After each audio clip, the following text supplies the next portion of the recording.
तो आज ही अपने इस वीडियो में हम लोग सीखेंगे अम्ल के बारे में। क्या होते हैं हमारे अम्ल और क्या होती है इनकी परिभाषा। सीधा सीधा हमसे क्वेश्चंस हमारे बोर्ड एग्जाम में पूछा जाता है। और अगर हम लोग बात करें तो ये हमारा हाई स्कूल का क्वेश्चंस है और काफ़ी पूछा जाता है कि अम्ल होते क्या हैं। सबसे पहले तो अगर हम लोग बात करें आर्हेनियस सिद्धांत की, तो जो आर्हेनियस सिद्धांत क्या कहता है, आर्हेनियस सिद्धांत, और ये क्या थे, एक वैज्ञानिक थे। इन्होंने बताया कि अगर हम जल ले लें, यानी कोई पदार्थ ले लें, अगर उसको जल में डाल दें, अब जल में मिला दिया या डाल दिया, तो अगर उसमें डालने के बाद में वह क्या देता है, हमारा हाइड्रोजन आयन देता है। हम लोगों को पता है हाइड्रोजन यानी हमारा होता है H+ और एक होता है हाइड्रोक्साइड आयन। अगर ये चीज़ें हमको पता है तो बहुत ही बढ़िया तरीके से हम लोग अम्ल और क्षार का पता लगा सकते हैं। और इन्होंने अम्ल और क्षार का पता लगाने के लिए जो है ना ये बताया था। तो इनके अनुसार वे पदार्थ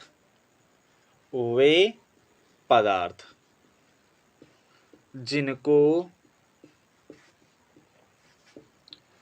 जल में घोलने पर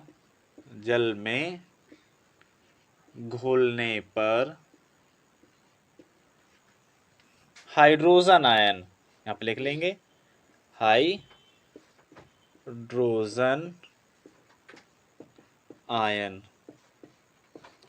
आयन को प्रदर्शित करते हैं, यानी H+ से देते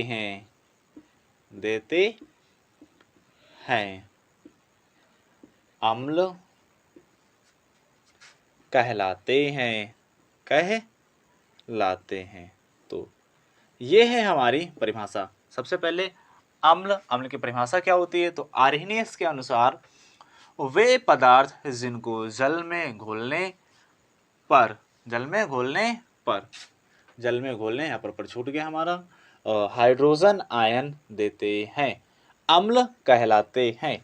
सबसे पहले हमने तो ये लिख लिया। अब उसके बाद में हमें लिखना होता है यहाँ पर कि हमने इसकी परिभाषा तो लिख दी, लेकिन हमें एग्जाम्पल भी लिखना होता है, क्योंकि केमिस्ट्री का अगर दूसरे एंगल से देखें तो केमिस्ट्री का मतलब ही होता है कि एग्जाम्पल, क्योंकि जब हम एग्जाम्पल लिखेंगे तभी हमें पूरे में से पूरे नंबर मिलेंगे, अन्यथा जो है ना हमें पूरे नंबर ना मिलने के चांस पूरे होते हैं।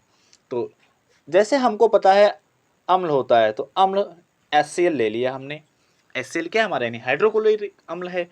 जब इसको जल में घोलेंगे तो इसका जलीय विलयन कैसा प्राप्त होगा हमें, तो इसका जलीय विलयन प्राप्त होता है H+ आयन और प्लस का Cl- आयन। अब HCl को जल में घोला था, अब हमें मिल के आ गया H+ आयन, और जहां पर ये कहीं पर भी मिल जाए तो वो कैसा होगा, वो होगा हमारा अम्ल।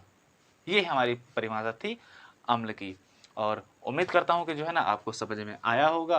तो मिलते हैं अगली वीडियो में हम लोग।